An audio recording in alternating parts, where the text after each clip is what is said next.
haere mai, and a very warm welcome to Mahi Matters, New Zealand's employment market update. And today we're focusing on strengthening your leadership, the power of Māori values in business. So on today's show, how can Māori values help shape the future of leadership in Aotearoa and beyond? This week, we're joined by Donna Barlow-Rolleston, Director at Puawaananga, to explore why incorporating te reo Māori and Māori values into business isn't just meaningful, it's essential. Also on today's show, New Zealand's income growth is lagging, and are we rewarding the right work? We'll explore our latest job markets across New Zealand. And lastly, end of year pay rises are coming up. Are you expecting a salary increase by the end of 2025? Now, this week marks a special milestone as we celebrate the 50th Māori Language Week, Te Wiki o Te Reo Māori, a time to reflect on the importance of Te Reo Māori, not just as a taonga, but as a living, evolving part of our workplaces and communities. For many organisations in Aotearoa, the conversation has moved beyond simple acknowledgement to a deeper question. How do we weave te reo Māori and Māori values into the everyday fabric of business in a way that's meaningful, authentic, and lasting? Today, we want to explore the opportunities that can come with this journey, from the tangible benefits businesses see when embracing Māori language and culture, to the common hesitations that hold some leaders back, and some practical first steps for those who want to engage authentically. It's a conversation that speaks to leadership, connection, and long-term impact. To discuss this further, we're joined today by Donna Barlow-Rolleston, Director at Puawaananga. Kia ora, Donna. Tēnā koe, tēnā o te rā, tēnā tātou. Kia ora. Now, to start off, could you share a bit about yourself and also give us some insight into Puawaananga and the mahi you do there? Kia ora, o tēnā koe Shannon, tēnā rā tātou, manawatia te wiki o te reo Māori, embrace Māori Language Week.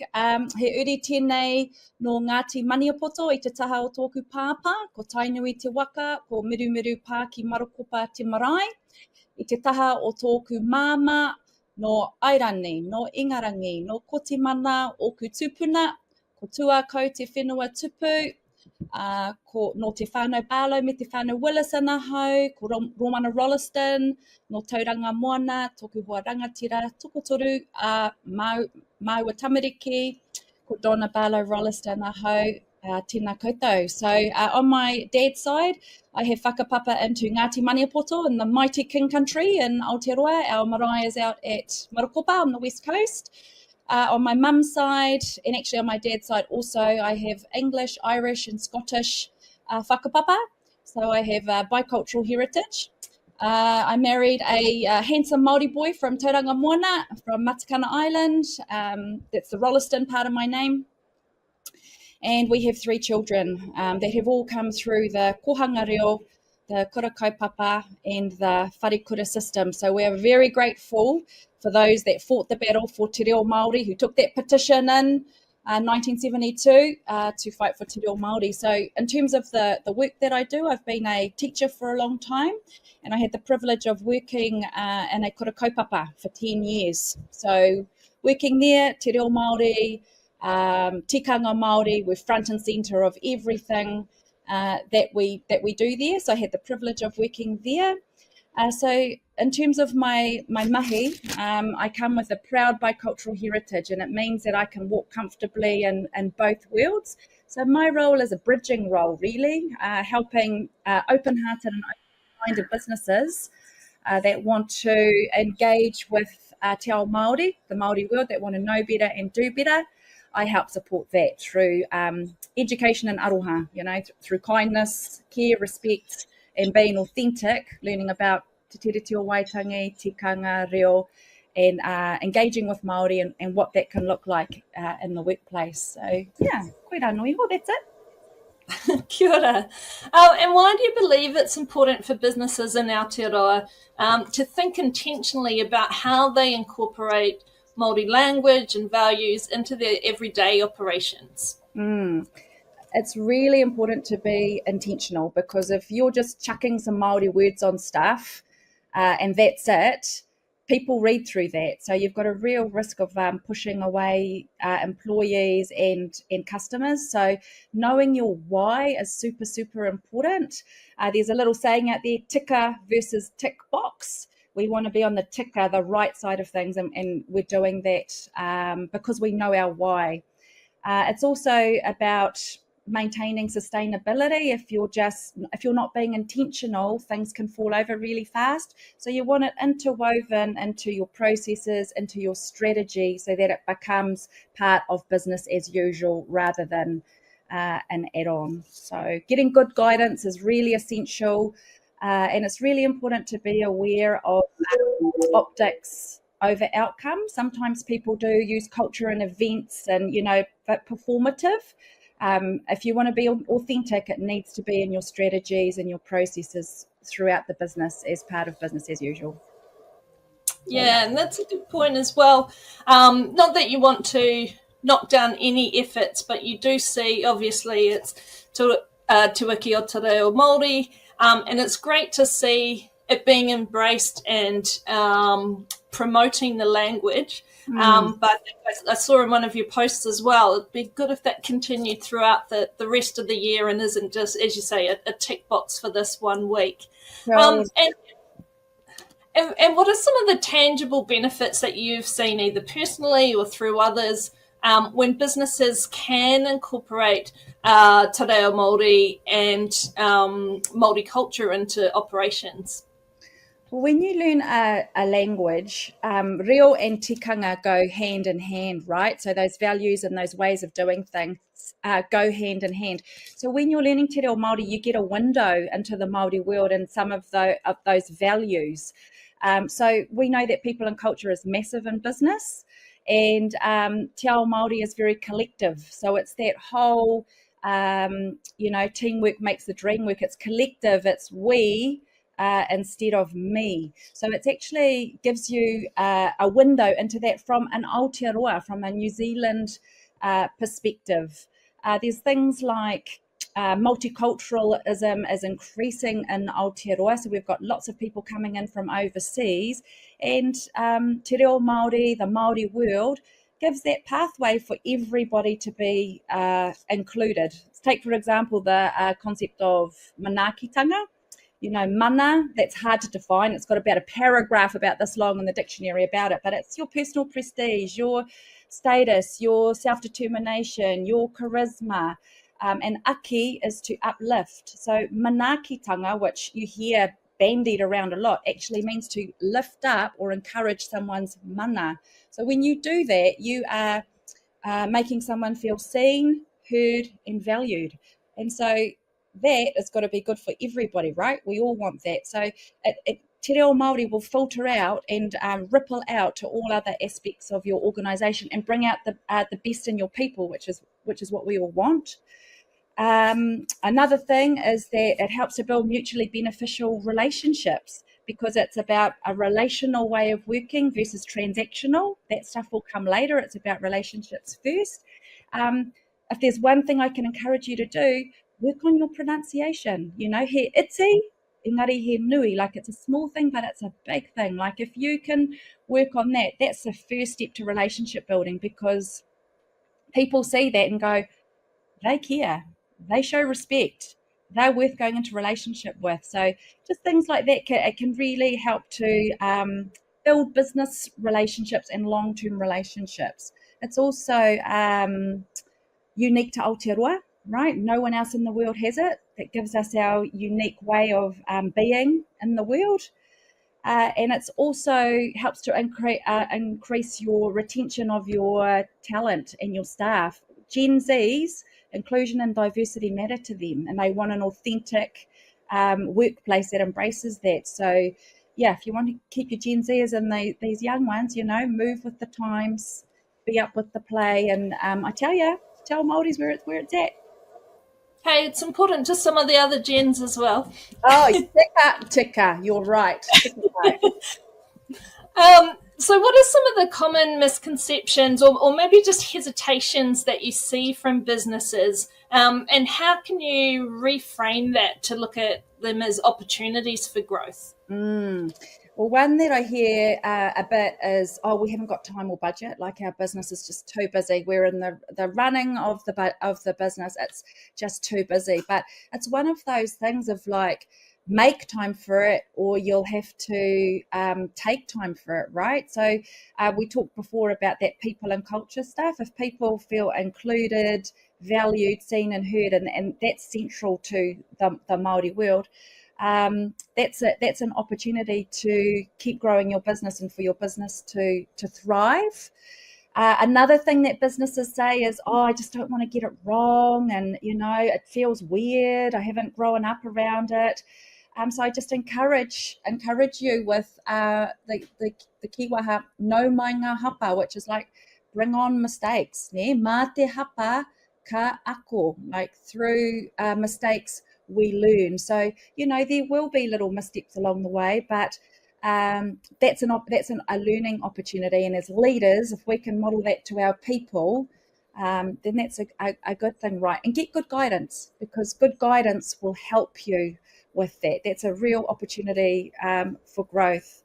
Some businesses fear tokenism, and go, oh, we don't want to be tokenistic, so we're just not going to do it at all. But really, every little step helps, which is what you said before, Shannon, right? Like using some reo is good, and we want that, we love that.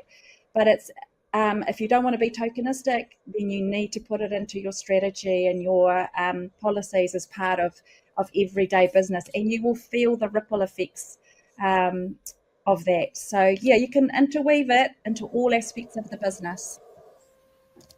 Yeah, and I think that's a good chance. Obviously, a lot of that mahi is what you're doing in your organisation. So what are some of the ways that you help businesses and leaders perhaps make those first steps, or feel more secure that they're getting it right, or maybe just letting them know it's okay if you don't always get it right? That's part of the learning as well. Yeah, that's right.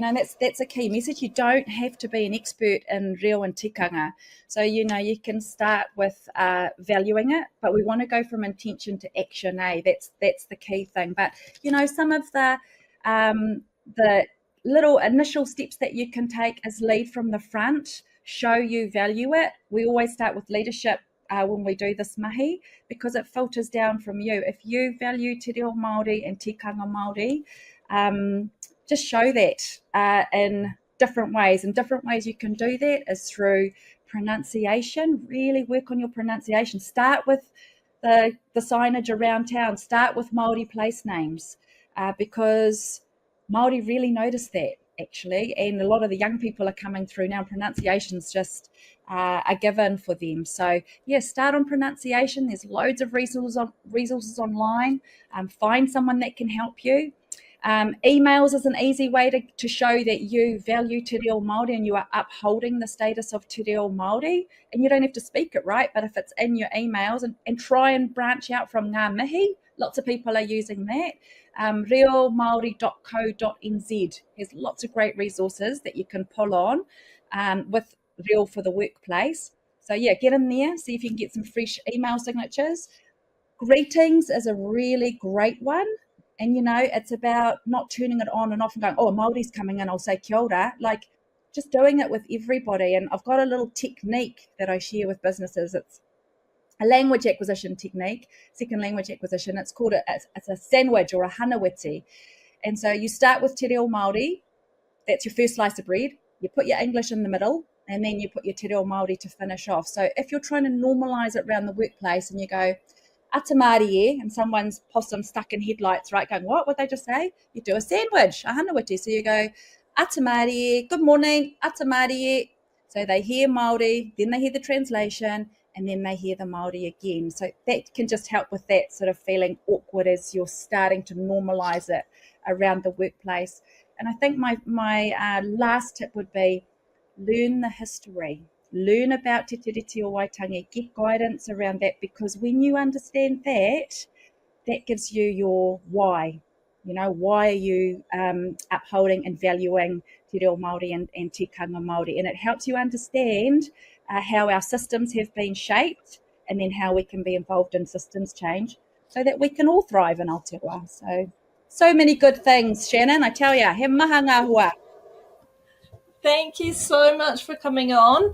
I'm feeling not guilty, but I was going to close off the show at the end with the ngā mihi nui. I do sometimes say that, so I haven't just brought it out for this week. That's right. But maybe you'll have to help me out and up the grade for that one, for the sign-off. Sure thing. Hey, every little iti nei, every little bit helps. That's what we say. So, yeah. So if there are any leaders or people that are in hui that, want to grow their Māori cultural capability, reach out. Excellent. And Donna's details will be on the on your screen now, so I'm sure she'd love to hear from you and reach out and take you on that journey. Yes, tēnā koe. Thanks, Shannon. Okay, let's take a look now at our social media polls.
Okay, so today on Mahi Media, we're talking about New Zealand income growth. And we really was struggling this week. There's been a lot on employment in the news this week, but I was struggling to find something that I could somehow put a positive spin on. So this is what we've got.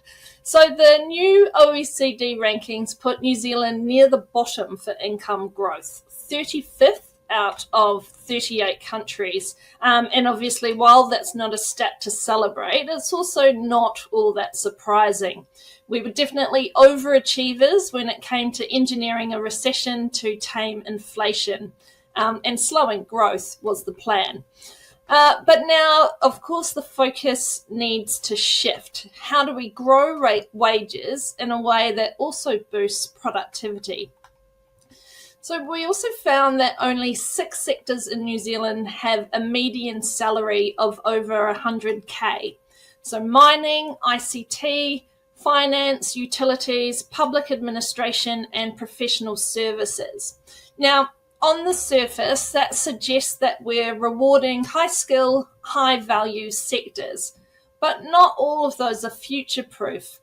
Take mining, for example, at the top of the list, but that one's politically volatile and also highly dependent on environmental policy shifts. A recent University of Auckland report points to where sustainable productivity gains really come from. Innovation, skilled people, and investment in R&D heavy sectors. So things like ICT, energy, and advanced manufacturing. These industries offer both wage growth and economic resilience. So a tip for job seekers.